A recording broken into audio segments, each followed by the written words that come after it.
अब हम लोग देखेंगे क्वेश्चन नंबर 5, जिसमें है कि let a spherical block of ice at -7 degree centigrade be expose to atmospheric air at 30 degree centigrade with the gravitational direction as shown in the figure below. What will be the overall direction of air flow in this situation? यहाँ पे option दिया हुआ है। Question में बोल रहा है कि हमारे पास एक स्फेरिकल आइस का ब्लॉक है जिसका टेम्परेचर -7 डिग्री सेंटीग्रेड है और उसका जो सराउंडिंग एयर है, जो एटमॉस्फेरिक एयर है, उसका टेम्परेचर 30 डिग्री सेंटीग्रेड है। तो क्लियरली पता चल रहा है कि जो हमारा आइस ब्लॉक है वो लोअर टेम्परेचर है और हमारा जो सराउंडिंग एयर है वो ज़्यादा टेम्परेचर है, और दिखा रहा है कि ग्रेविटेशनल डायरेक्शन की ओर नीचे की तरफ वो आ रहा है। अब हमें क्वेश्चन में बताना है कि बताइए कि overall direction of air flow किधर होगा, जो कि दिया हुआ है कि ऊपर में अपवर्ड, डाउनवर्ड और साइडवर्ड है। हमारे ऑप्शन में भी इसी तरह का ऑप्शन है। ऑप्शन ए है अपवर्ड, बी डाउनवर्ड, सी नो मोशन, डी साइडवर्ड। तो किधर होगा हमारा डायरेक्शन, जो ओवरऑल डायरेक्शन ऑफ एयर जो होगा, जो कि वो इसके जो सराउंडिंग्स में होगा, उसका डायरेक्शन क्या होगा। तो सबसे पहले इस क्वेश्चन में हम लोग लिख लेंगे कि जो हमारा टेम्परेचर जो है वो स्फेरिकल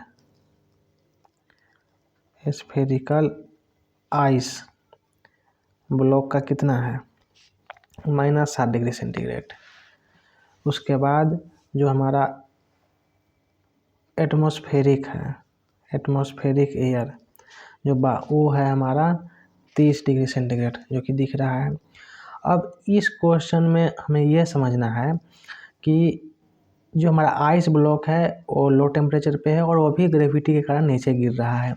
तो सबसे पहले देखेंगे कि जो उसका एटमॉस्फेरिक जो उसका जो इसके सराउंडिंग्स का जो एयर है वो बाय कन्वेक्शन हीट से हमारा हीट ट्रांसफर होगा और उसका जो टेम्परेचर होगा वो डाउन होगा, ठंडा होगा।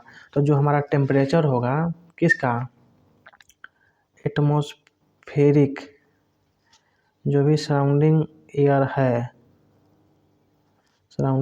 है उसका टेम्परेचर डाउन होगा, और जब टेम्परेचर डाउन होगा तो जो हमारा एयर होगा, सराउंडिंग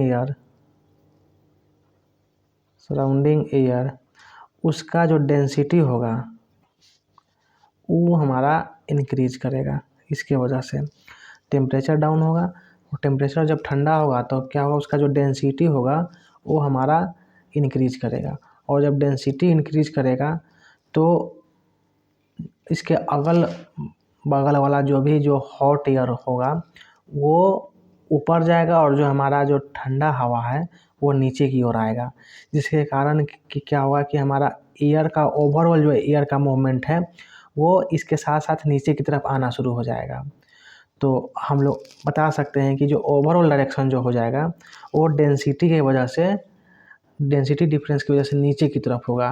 तो इस क्वेश्चन का जो करेक्ट आंसर होना चाहिए वो हो जाना चाहिए ऑप्शन बी, डाउनवर्ड, जो कि ओवरऑल जो डायरेक्शन ऑफ एयर फ्लो होगा वो ज़्यादा डेंसिटी की वजह से नीचे की ओर ट्रेवल करेगा। अब हम लोग देखेंगे अगला क्वेश्चन नंबर 6।